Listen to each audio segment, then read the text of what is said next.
Salve galera, eu sou o Sasori Sensei e sejam bem-vindos à minha primeira teoria. Provavelmente não vai ser a melhor teoria que vocês vão ver de primeira, mas eu prometo melhorar com a ajuda de vocês. Então, sem mais enrolação, vamos lá.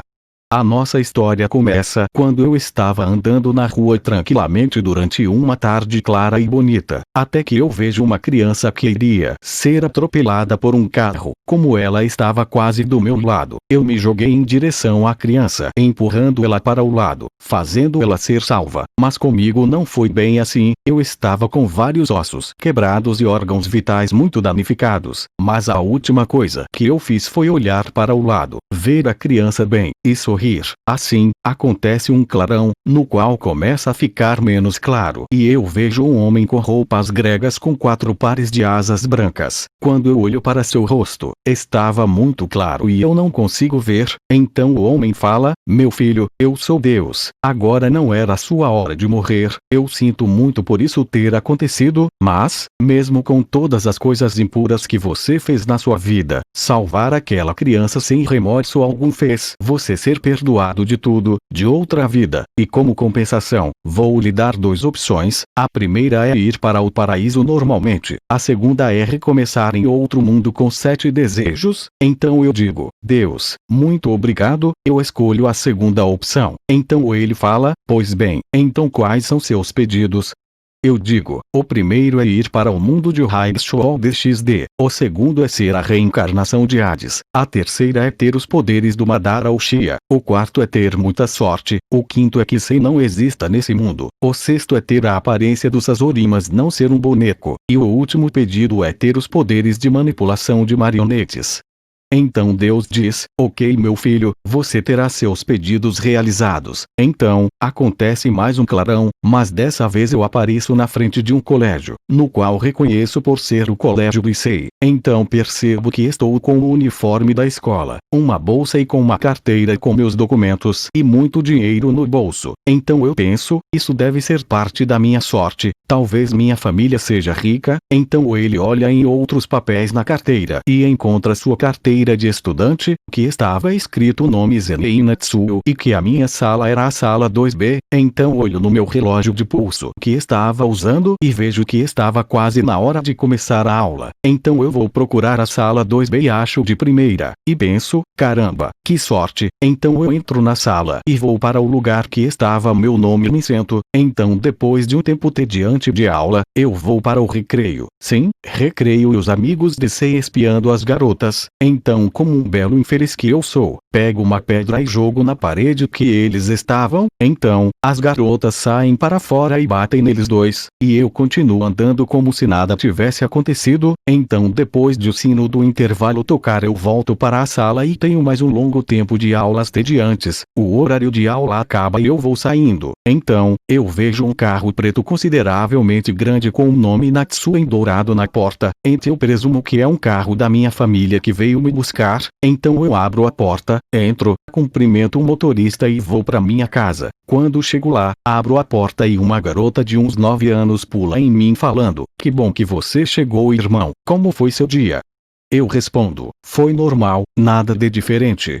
Ela diz: que bom, vai tomar um banho e vem comer, já tá na mesa. Então eu aceno com a cabeça para ela, e vou andando pelos corredores, e por conta da minha sorte muito elevada, parecia que eu já sabia o caminho. Então eu chego no meu quarto, pego uma roupa limpa e vou no banheiro do meu quarto. Então eu tomo banho e vou comer, novamente, indo na base do confia, e novamente acertando. A mesa era bem grande e estava cheio de coisas. Sentados nela estavam quem aparentavam serem meus pais e minha irmã.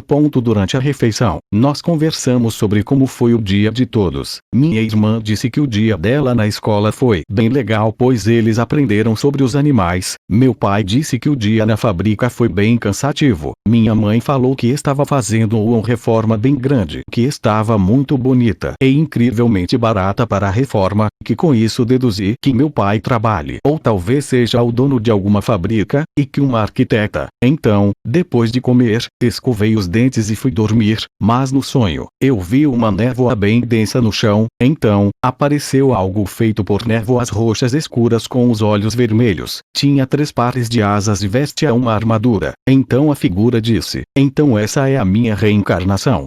Bom, tomara que seja útil. Diferente do outro, então, eu acordei como uma enorme dor de cabeça, mas ignoro e vou para a escola, no qual tudo parecia estar normal, mas no recreio, um garoto loiro entra na sala, no qual reconheço, afinal, eu conheço DXD como a palma da minha mão, então lembrar do Kiba não era difícil. Então ele diz para mim que a Rias estava me chamando e que era para mim seguir ele. Então, como eu sabia mais ou menos onde ia dar, o segui. Mas chegando perto do clube de ocultismo, ele para, eu pergunto o que foi, então ele me ataca com a espada. Então, quase como instinto, eu desvio e uso linhas de chakra para controlá-lo como uma marionete. Então eu falo: nossa, não sabia que eu conseguia controlar pessoas também. Mas enfim, o que você estava tentando fazer, Kiba? Ele fica quieto. Então eu digo: pois bem, se não quer dizer agora, nunca mais diga nada a ninguém. Então eu manipulo ele para que o braço que estava segurando a espada chegasse bem perto da garganta dele. Então, um círculo mágico aparece, e dele sai Rias e seus outros servos, no qual ela diz para mim não fazer isso. Então eu desfaço as linhas de chakra deixando Kiba livre. Então ela fala para mim segui-la. Então, eu olho para Akeno que estava me encarando com um olhar levemente provocativo. Então eu lanço o mesmo olhar para ela enquanto sigo a Rias até o clube de ocultismo. Então nós entramos e ela se senta naquela poltrona com a mesa na frente e eu fico de pé e falo: pois bem, o que você quer? Quer que eu entre na sua família, é isso? Então todos ficam surpresos e Rias me pergunta como eu sei disso. Então eu explico tudo o que aconteceu na minha vida passada até a minha morte. Então ela fala: então você sabe até o que vai acontecer no futuro? Eu falo que sim, e digo que se você quiser, eu entro na sua família sem problemas. Afinal, eu teria que escolher algum lado, e o que mais se parece com Deus Hades são os demônios, e entrar na família da irmã do rei demônio iria ser bom. Então ela fala: ok, então vamos começar o ritual para te transformar em um servo meu. Então eu digo: pois bem, comece com esse ritual. Então o ritual acontece e eu me torno um demônio. Então ela pega uma peça de torre e coloca no meu peito. Então eu me torno um membro da família de Rias. Então ela fala que o intervalo está quase acabando e que precisaríamos voltar logo. Então eu aceno com a cabeça, concordando, e saio pela porta. Então Akeno me segue e pergunta se eu teria um minuto. Eu, sendo eu, falo que sim. Então ela diz: eu sei que acabamos de nos conhecer. Quer dizer, eu acabei de te conhecer, mas eu queria saber se você não gostaria um encontro comigo. Então eu, sem nenhuma segunda intenção, aceito com uma voz calma. Então ela diz: sábado às 2 horas da tarde, e me entrega um papel com o endereço dela. Então eu falo: ok, até depois, Akeno. Falo isso olhando para ela com um olhar tranquilo enquanto coloco o papel na minha carteira. Então ela fala com uma voz um pouco mais alta: por estarmos mais longe do que antes, escuta, eu sei como era seu nome antes, mas como é seu nome nesse mundo? Então eu respondo: ah, verdade, quase esqueço. Bom, meu nome aqui é Zanlei Natsuo. Então eu aceno para ela com a mão e volto para minha sala. Bom galera, no vídeo de hoje foi isso. Espero que tenha gostado, e peço que tenha paciência, porque eu nunca fiz isso antes. Então peço pelo apoio de vocês. A meta para esse vídeo é de 5 likes. Então é isso, até o próximo vídeo.